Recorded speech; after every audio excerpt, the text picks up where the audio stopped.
Welcome back to the show, Business Mastery for Startups, Scaleups, and Early Stage Businesses with your host, Jerry Gadori. That's me. And this week, I'm very excited to have Jimi Gibson on the show. Now, Jimi is a TEDx speaker, an author for Forbes, a master of branding, and the vice president of Thrive Internet Marketing Agency. Jimi, could you share a little bit more about yourself? Sure, Jerry. I'm excited to have our chat today. I've been looking forward to Same. it. Yeah. Well, I have been in the world of marketing and advertising for my career. Back when I started, it was called an ad agency, and I was sort of at the tail end of those Mad Men days. So my bosses back then had lots of cool stories to tell. So that was always fun. I actually started out as a graphic designer and would be bugging the owners going, why are we doing this? What's the point? And so I guess they got tired of me asking, and they finally just said, well, why don't you go talk to the client? And so I was always curious about the ROI. Why are we making these pretty pictures? Certainly that's not what they're paying for. And so I rose up to creative director and was leading a team, and then had the opportunity when I was working at an Omnicom agency to run that agency. And it was kind of cool to put on the tie and go meet with the client and understand what the business problem was, and then rip the tie off and put my flip-flops on and go back and lead the team from a creative perspective. And yeah, I kind of think that was a really cool part of my career because I got to see both sides, sort of the left brain and the right brain, and making sure that we were being fiscally responsible and hitting the goals that the client wanted. And, there's a lot in between, but I came to Thrive Agency about 5 years ago to really expand their strategy department. I believe if you don't have a strategy, you're going to end up somewhere expensive and probably not somewhere you want to be. So that's an important component of what we do. And I've had 5 different titles in 5 years. So that's the awesome part of a, rapidly growing agency and the changing world that we're in. So yeah, that's a little bit of a snapshot of my history. Awesome. And you talk about a changing world. It's interesting. When I was, thinking about having you on the show and doing my research, a lot of your more recent work is around branding. And having been around since Don Draper, apparently, I can imagine that world has changed, especially now that we find ourselves in an AI world where folks, at least believe they can do the marketing piece themselves. So, what would you say has changed predominantly as it relates to branding and to the marketing world in today's AI age? Yeah, I think it's similar to that crossroads we experienced when computers came into the mix. Many of the listeners may remember that, and many may be scratching their heads and going, what? We haven't always had computers? There was a term back then called desktop publishing, I remember. and that was a threat, not a real threat, but a perceived threat at a lot of agencies because it did put some tools in the hand of the customer. And I think we're in that same world right now where those tools are available to all, but with that power comes great responsibility. And what we're seeing is a flood of garbage content coming out of these various AI tools that we have. And I don't want to just throw, gas on the fire here.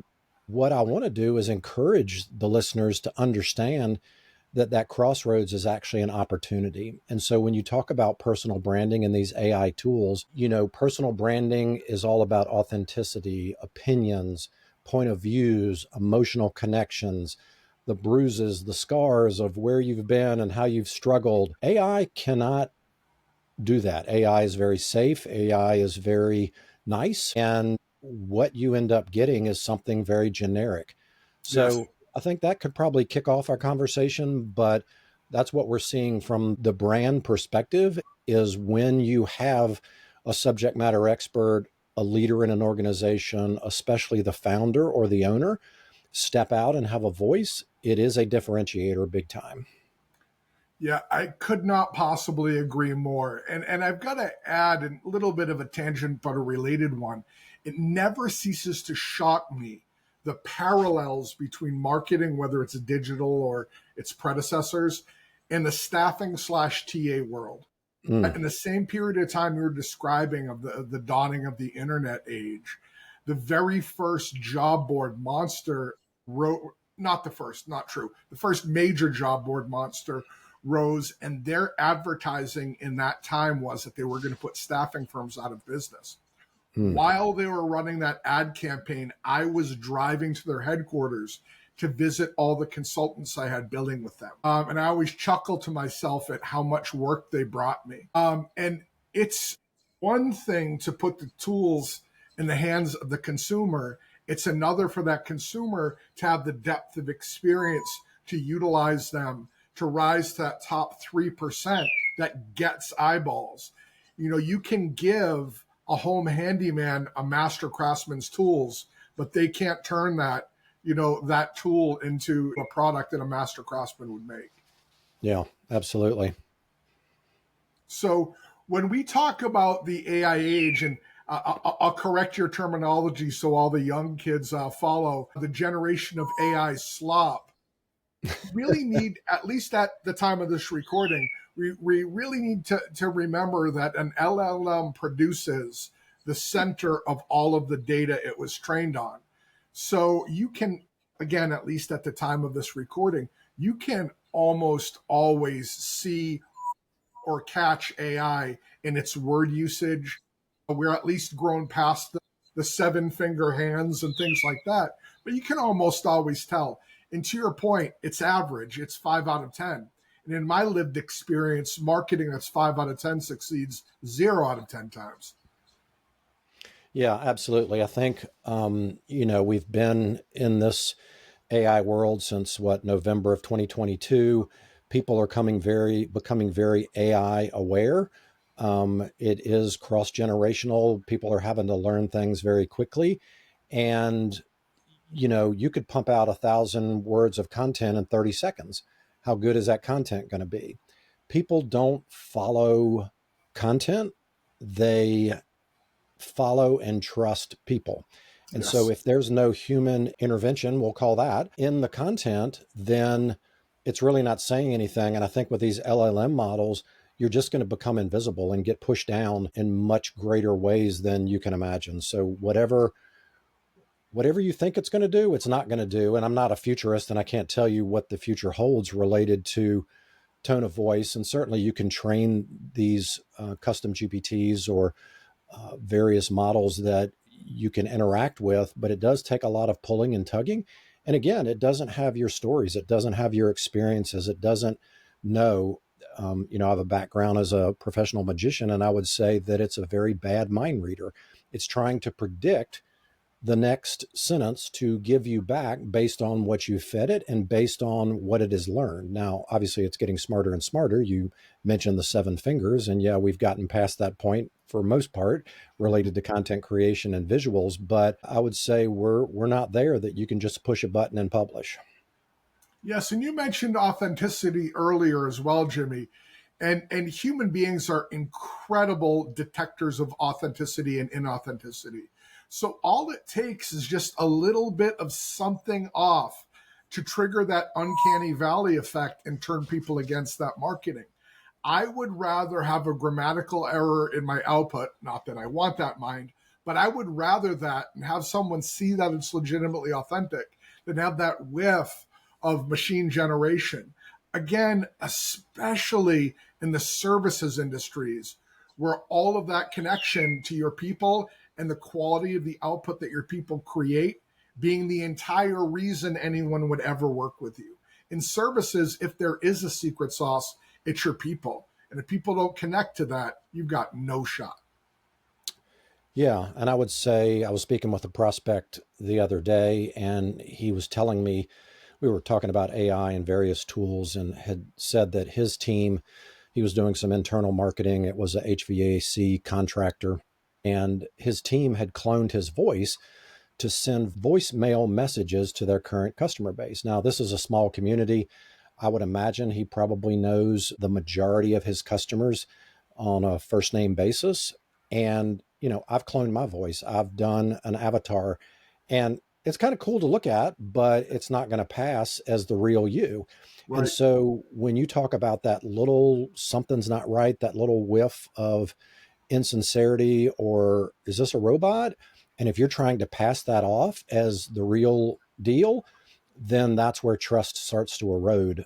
You mentioned, in the world of HR and interview process. I did have a stint at the Bernard Hodis Group, which I think has been absorbed at this point, but it was basically an agency and we worked with HR departments. I have been on interviews within the last 6 months where the candidates are using ChatGPT to answer the questions that are posed to them.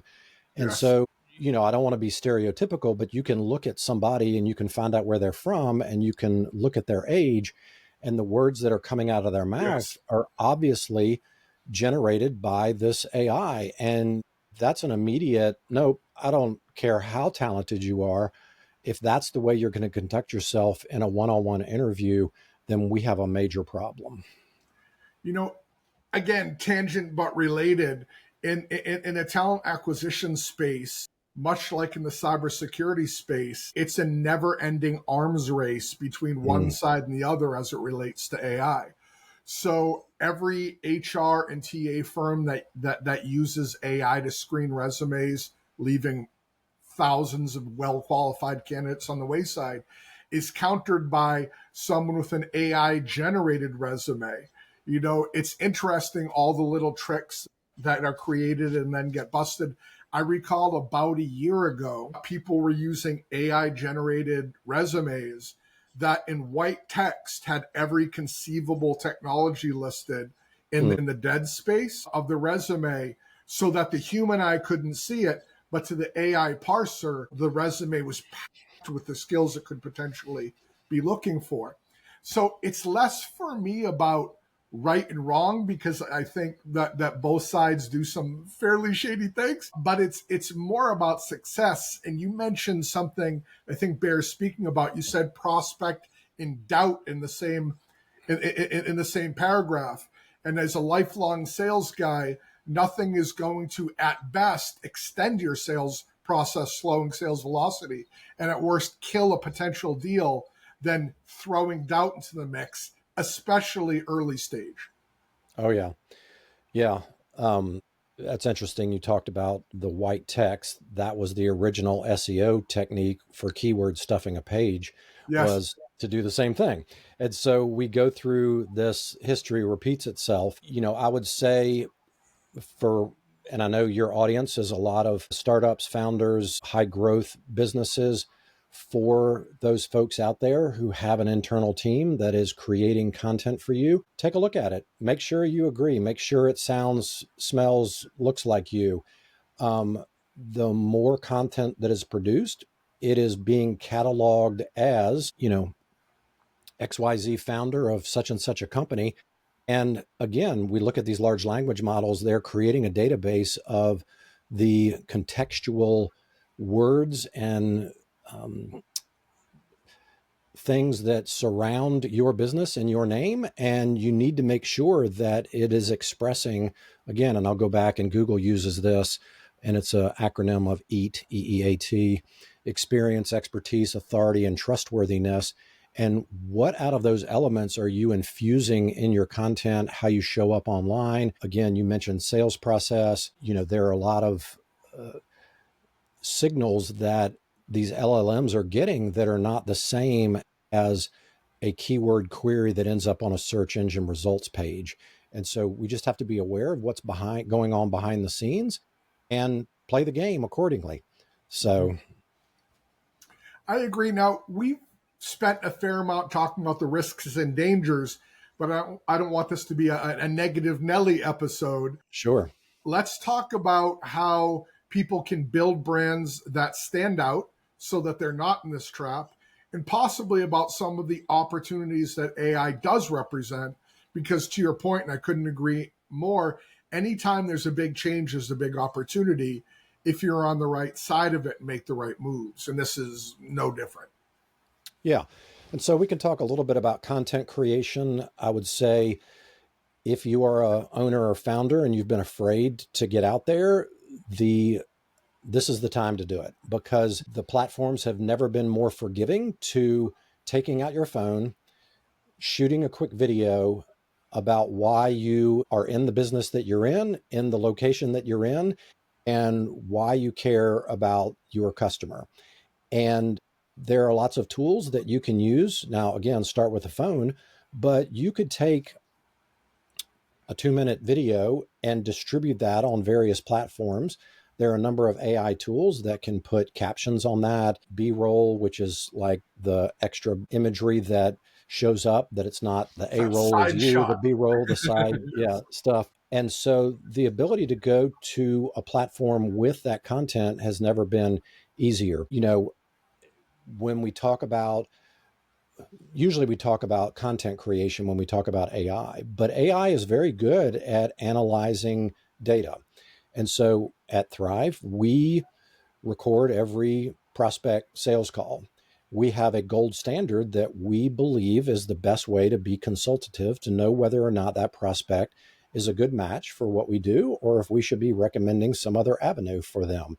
And then we use AI. We've built a little custom piece of software that will analyze every call and grade it on a scale that we have predetermined.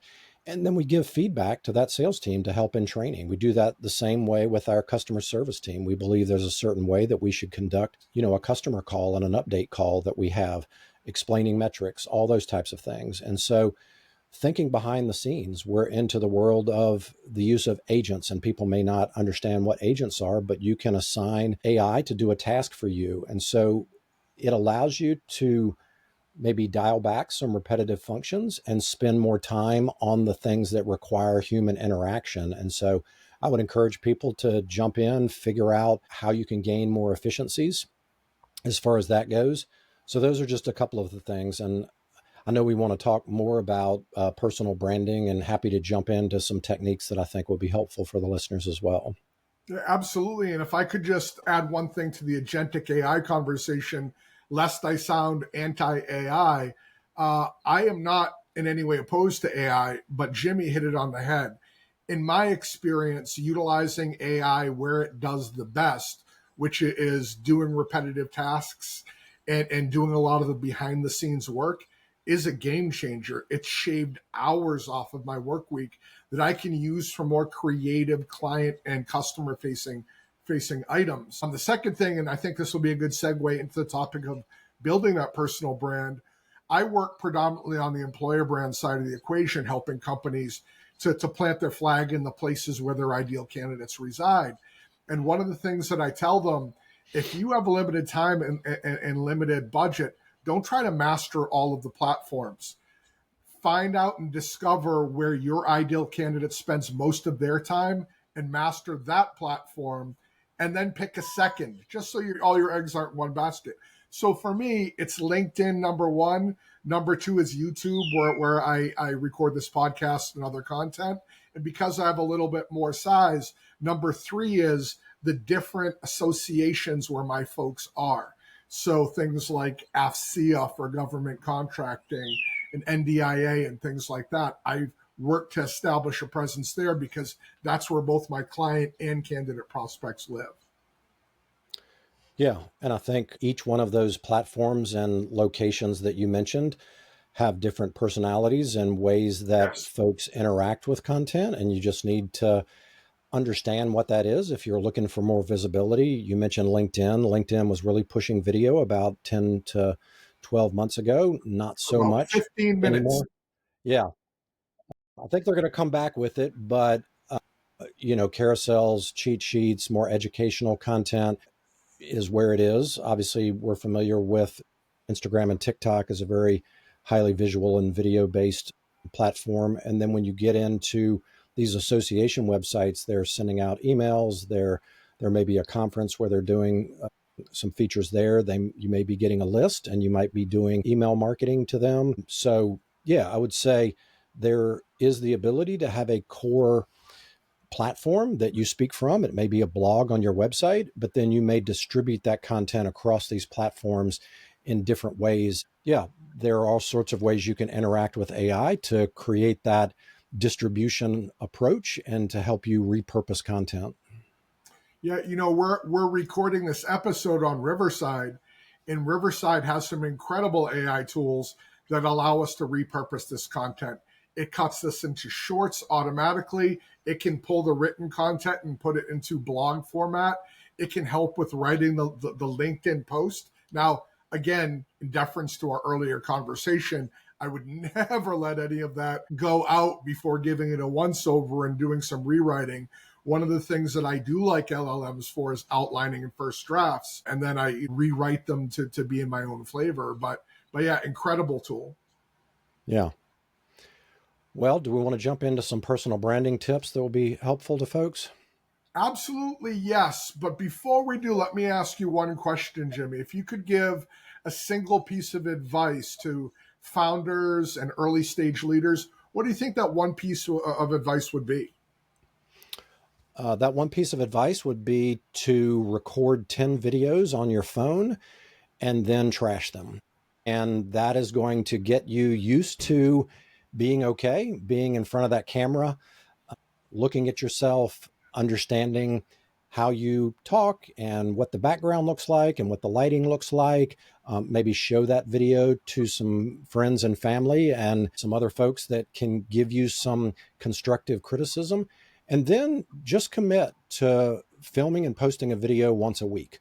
I love And that. it could be really 30 to 45 seconds is enough to get a peek as to who's behind the curtain. I love that. And if I could add one thing, you don't have to be perfect. You have to be you and accept the fact that over time you will get better. And 2 years from now, when you look back at your first dozen postings, you will vomit a little in your mouth. Just know that you've gotten infinitely better than you were. Absolutely. So let's talk about that personal branding, Jimmy. Yeah. So I had challenged the listeners to take out that phone, film a video. The first thing that comes back is, what do I talk about? And so if we really want to get connected to who you are and what you're about, I'm going to hold up my hand, and I'm going to hold up my left hand. And for those of you watching, you can see my left hand. For those listening, you can just follow along as I explain, and I'll start with the pinky. And so as a business owner, you probably remember being on that playground as a kid, making a pinky promise. And so you would say, I pinky promise to do this. And that was a binding contract. You did not break that pinky promise, or, 100%. your name was mud on the playground. And so what is your promise to your customer? What are you promising that you're going to deliver? If you manufacture a product, what are you promising that you're doing as far as sourcing the materials for that product? If it's a service, what are you promising that you're going to commit to in that service? What about your team? What are you promising to your team that you're going to provide them as far as a work environment and a culture? And then maybe you have some suppliers. What are you promising them? So there's all sorts of things that you can talk about that are unique to you and your business. The next one is the ring finger. And I mention that because obviously it's the most places in the world, at least in the Western Hemisphere, we wear our wedding band on that finger. There used to be a legend that there was a vein that ran from that finger to your heart. They called it the venus amoris. They disproved that, but it's a cool legend. And you may think that's about a promise, but it's actually about relationship. And so are you respecting that relationship and that courtship? Are you asking that prospect to marry you on the first date and repelling them? How long are you intending this relationship to be? Is it a short relationship, or are you in it for the long haul? That really filters how you go about that. And then what is the passion from your business that you're bringing into the equation, right? And so what is that spark? What is that glimmer in your eye? What is that excitement that you're bringing to that relationship? The next one is the middle finger, and don't get scared. I'm going to keep all my fingers up. A lot of people think that's a vulgar, symbol. It's actually a symbol of defiance. And so who Yes. is the villain, right? Who are you up against?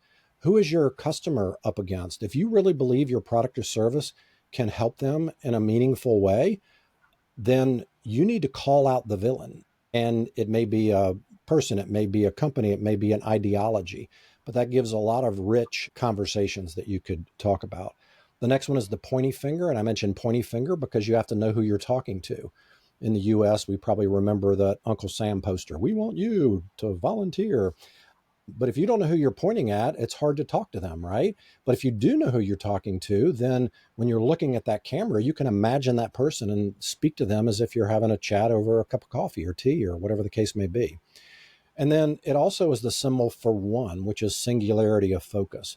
For every piece that a video or you put on your website should be directed at one person. It should solve one solution, and you should have one offer associated with that. Otherwise, you're going to confuse your prospect or your customer. The next one is the thumbs up, and that's a signal that, hey, everything's going well. You turn it upside down and it's not going so well. We've probably all seen these memes about do this, don't do that.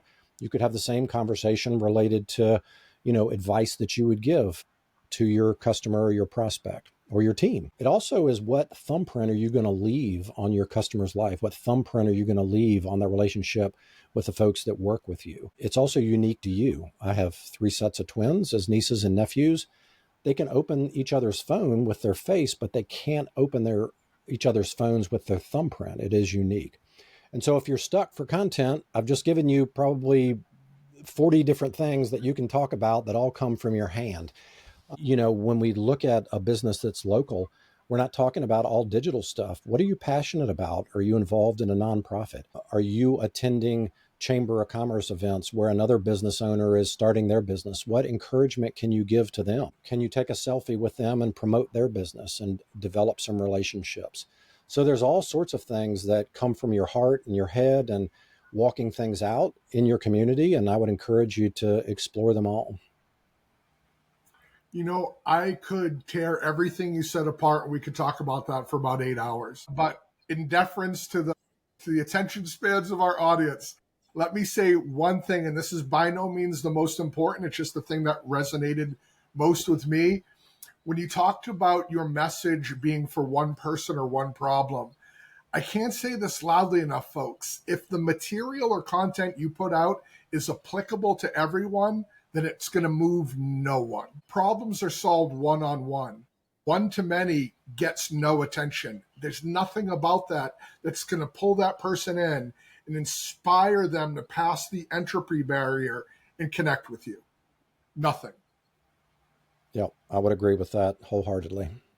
Yes, that by itself was worth the price of admission. And I'll say another part that really resonated was the defiance. I think understanding who is probably not a person, but the business model, whatever it is, who the enemy is, who you're looking to differentiate from, and ensuring that whether you call it out implicitly or not, that it's clear that you're taking a stance is critical. I can't recall who said it. I tend to assume it was either Mark Twain or Benjamin Franklin, since they said about 90% everything ever. But it was something to the effect of, if you die with no enemies, then you've stood for nothing. And not that I'm advocating you go out there and build an enemies list, but in deference to what Jimi was talking about, if they can't clearly see why you do something differently than what they've seen, then why you? Why would they reach out to you?